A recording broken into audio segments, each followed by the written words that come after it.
Бұл жаттығулар комплексі оқыс қозғалған кезде, бұрылған, қайрылған кезде омыртқаңыз, арқаңыз ауырса, протрузия, сколиоз, остеохондроз, грыжа сияқты ауруларыңыз болса, өте жақсы көмектеседі. Ыңғайланып жатып, терең, баяу демалыңыз. Қолыңызды екі жаққа жайып, тізеңізді бүгіңіз. Тізеңізді баяу көтеріп, аяғыңызды оң жаққа, басыңызды сол жаққа бағыттаңыз. Иығыңыздың еденнен көтерілмеуін қадағалаңыз.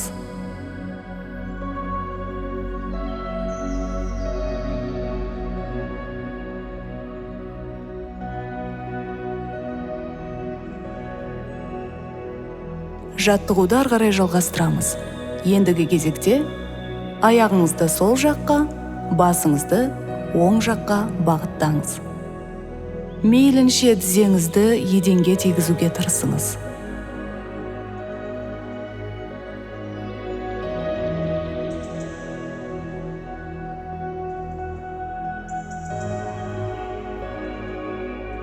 Денені бастапқы қалпына келтіреміз.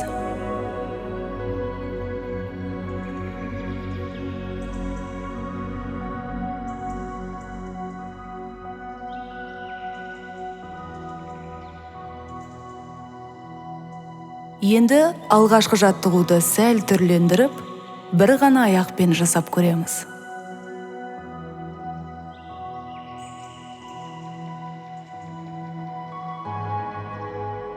Басымызды оңға, аяғымызды солға бұрамыз. Иықтың көтеріліп кетпеуін қадағалаңыз. Әр жаттығудың жасалу мерзіміне келетін болсақ, бір қалыпта шамамен 4-5 рет тыныс аламыз.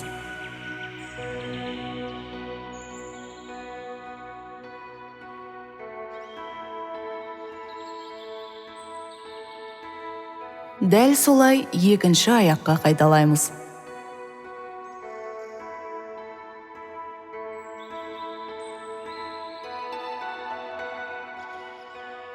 Тіземізді еденге тигізуге тырысамыз.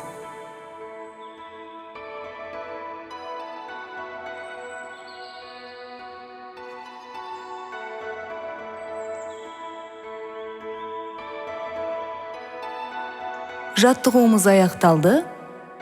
Келесін бастаймыз.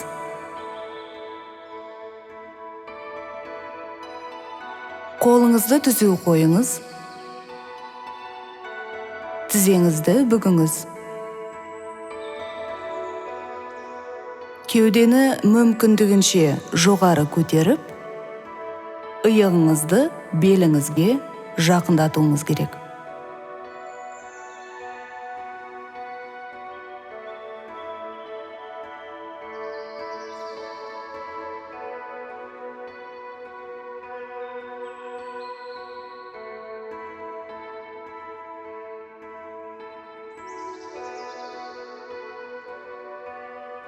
Тыныс алуымыз терең және баяу.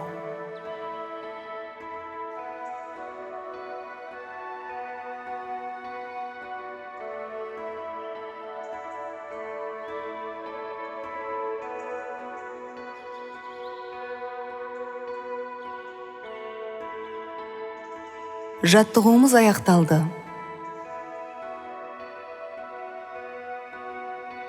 Тіземізді бүгеміз. Бірақ аяқтың арасында 15 сантиметрдей қашықтық қалу керек. Бөксемізді мүмкіндігімізше жоғары көтереміз. Қолымызбен белімізге тіреу жасап, иегімізді кеудемізге жақындата түсеміз.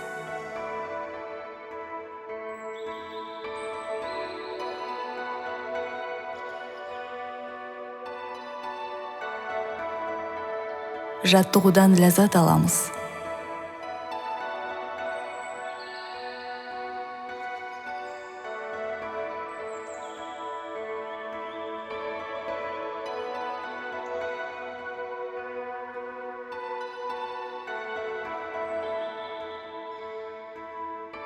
Ал енді бөксемізді төмен түсіріп, аяғымызды түзу қоямыз.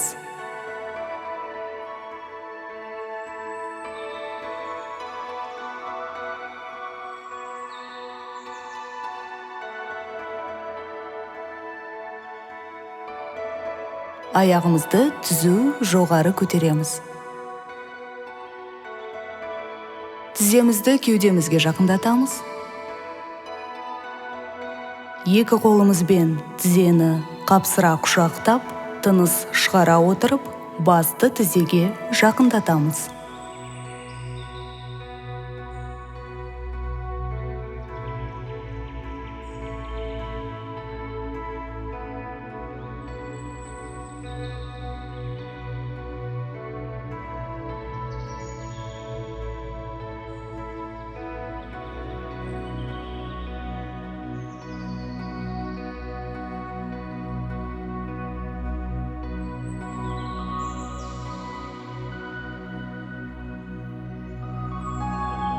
Асықпай аяғымызды қайтадан жоғары көтереміз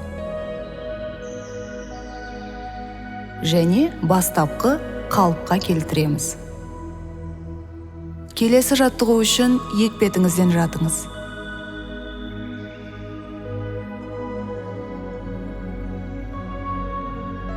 Аяғыңызды бір-бірінен алшақ қойып, қолыңызды кеуде тұсына орналастырыңыз.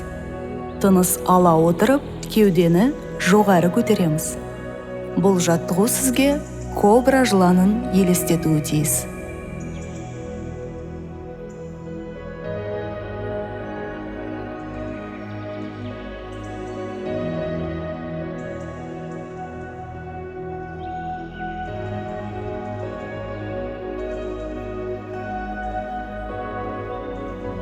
Тыныс шығара отырып, бастапқы қалыпқа келеміз.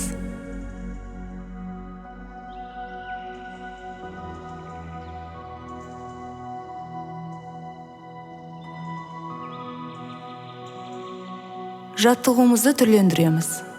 Аяғымыз дәл сондай қашықтықта, қолымызды ыңғайлап қоямыз, кеудемізді көтереміз де, басымызды тыныс шығару барысында оңға бұрып, сол аяғымызды көруге тырысамыз.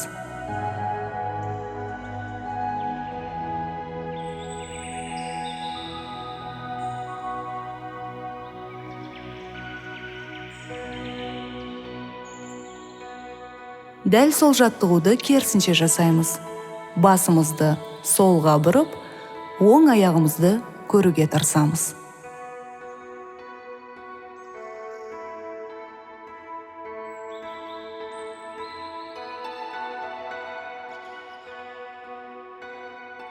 Жалпы йогамен айналысу үшін сіздерге ыңғайлы жер және мейлінше тыныш атмосфера қажет. Ал қалғаның бәрі сіздің шыдамдылығыңыз бен ниетіңізге байланысты.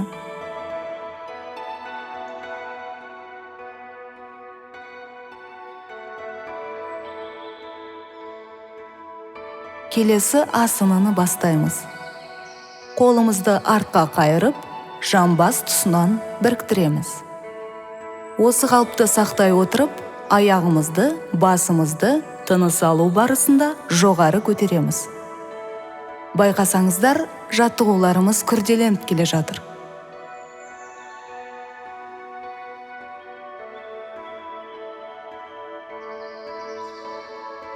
Тыныс шығара отырып, бастапқы қалыпқа ораламыз. Келесі асана үшін қолымызды алға қарай созамыз. Саусақтың ұшынан бастап башпайға дейін созылып, тыныс алу барысында жоғары қарай қолымызды, аяғымызды және басымызды көтереміз. Бұл жаттығу шыдамдылықты талап етеді.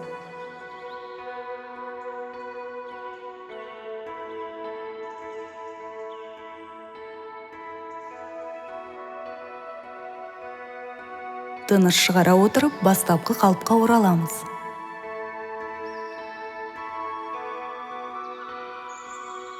Асанамызды түрлендіре түсеміз. Аяқты жоғары қайырып, екі аяқты екі қолмен мықтап ұстап, денемізді, аяғымызды тыныс алу барысында жоғары көтереміз. Бұл жаттығу барлық бұлшықеттердің қатысуымен жасалады.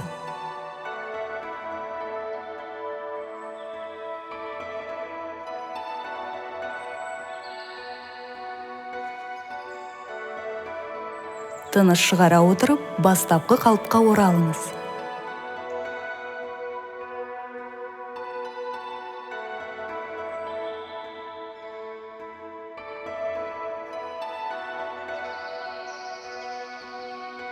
Келесі асан үшін тізеңізге тұрыңыз. Екі тізеңізді екі жаққа бағыттап, барлық дене тұрқыңызбен еденге қарай жақындаңыз. Асықпаңыздар. Йога асығыс пен оқыс қимылдарды құптамайды.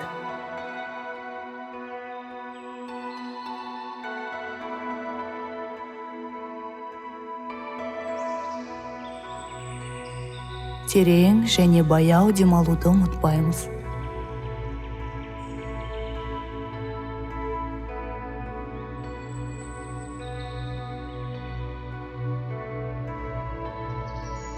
Келесі жаттығу үшін ыңғайланып, түзу отырамыз.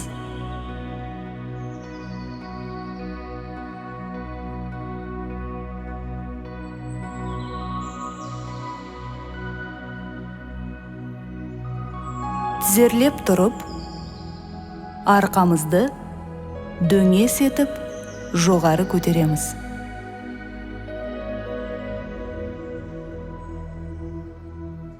Және ойыс етіп, мейлінше төмен түсіреміз.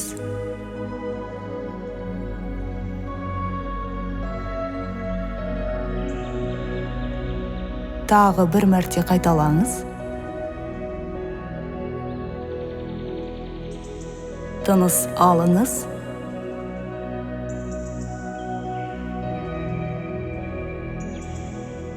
Және шығарыңыз. Тынысымыз терең және баяу.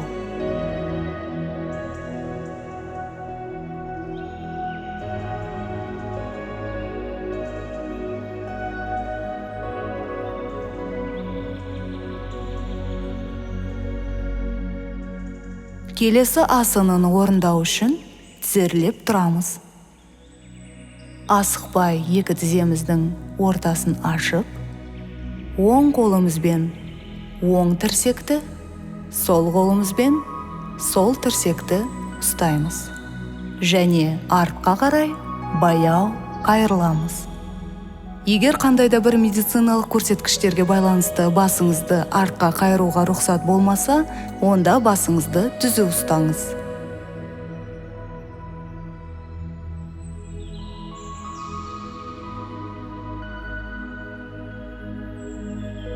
Асықпай, алғашқы қалыпқа қайтып келіп, түзу отырыңыз.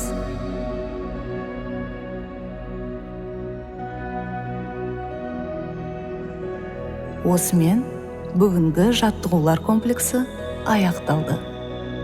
Бізбен бірге болғандарыңызға рахмет.